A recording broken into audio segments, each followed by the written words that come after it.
मित्रों, समझना जरूरी है कि कम्युनिज्म एक राजनीतिक विचारधारा नहीं है सिर्फ, ये एक मनुष्य के मन की पुकार है। टॉपिक में आगे बढ़ने से पहले आपको माँ की कसम छोटे भाई के चैनल को सब्सक्राइब और लाइक और कमेंट किए नहीं जाना, तो चलिए आगे बढ़ाते हैं। जिस समय इंसान ने पहली बार देखा कि कुछ लोग भूखे सो रहे हैं और कुछ लोग स्वर्ण की थाली में भोजन कर रहे हैं, वहीं से जन्म हुआ कम्युनिज्म का। ये एक चिंगारी थी, समानता के लिए, न्याय के लिए, एक ऐसी दुनिया के लिए जहां मेरा और तेरा खत्म हो जाए और केवल हमारा बचे। परंतु समझना होगा कि कम्युनिज्म का जन्म न तो रशिया में हुआ था, न ही मार्क्स के किताबों में। उसका बीज तो प्राचीन मानव समाज में ही था। जब जंगल के बीच एक झुंड मिलकर शिकार करता था और सब मिलकर खाते थे, वही असली कम्युनिज्म था। मार्क्स और लेनिन ने तो सिर्फ उस बीज को शब्द दिए। असली कम्युनिज्म तो प्रकृति का अपना नियम है। सूरज सब पर बरसता है, बारिश सब पर गिरती है, हवा सबके लिए है। लेकिन ध्यान रहे, कम्युनिज्म और समानता में अंतर है। समानता प्रकृति का नियम है, पर जब समानता को नीति और बल से लागू किया जाता है तो उसका रूप बदल जाता है। तभी हमने देखा कि कम्युनिज्म के नाम पर कई साम्राज्य बने, जहां व्यक्ति की आजादी छिन गई और एक नया शोषण शुरू हो गया। यहाँ एक गहन रहस्य है, आजादी के बिना समानता गुलामी बन जाती है। कम्युनिज्म के पीछे एक गहरा आधार है, लोभ को समाप्त करना। जब तक इंसान के हृदय में और की आग जलती रहेगी, तब तक इनइक्वालिटी रहेगी। बुद्ध ने भी कहा था, तृष्णा ही दुख का मूल है। मार्क्स ने भी कुछ ऐसा ही कहा कि सामाजिक दुख का मूल है प्राइवेट प्रॉपर्टी। बुद्ध ने कहा, मेरा छोड़ दो। मार्क्स ने कहा, प्राइवेट प्रॉपर्टी छोड़ दो। देखो, दोनों एक ही सत्य को अलग भाषा में कह रहे थे, परंतु यहाँ एक बड़ी गलती हो गई। बुद्ध ने व्यक्ति के मन में क्रांति जगाई, मार्क्स ने समाज में क्रांति जगाई।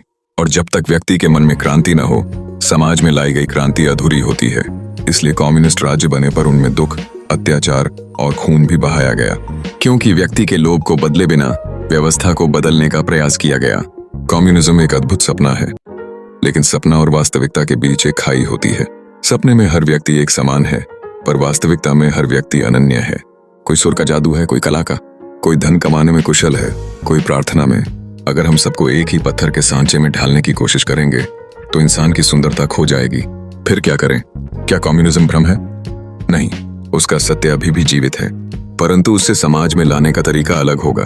जब तक व्यक्ति के हृदय में दया और त्याग न जागे, तब तक कोई भी व्यवस्था, चाहे कम्युनिज्म हो या कैपिटलिज्म, असफल ही रहेगी। व्यवस्था बदलने से पहले व्यक्ति बदलना होगा। यही बुद्ध ने कहा, यही ओशो ने कहा।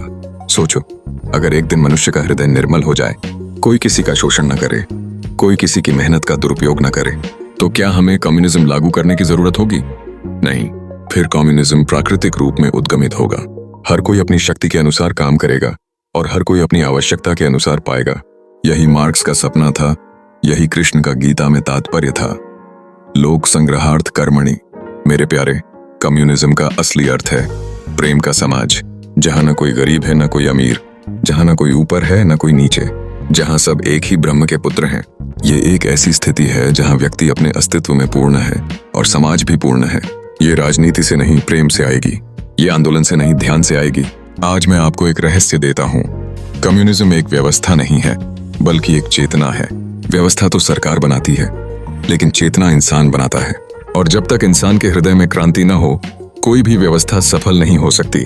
तो आप अपने अंदर कम्युनिज्म पैदा करो, अपने भाई के साथ बांटो, अपने पड़ोसी के साथ प्रेम करो, अपनी संपत्ति को सेवा में लगाओ। तब देखो, बिना किसी मार्क्स और लेनिन के दुनिया खुद ही एक साम्यवाद बन जाएगी।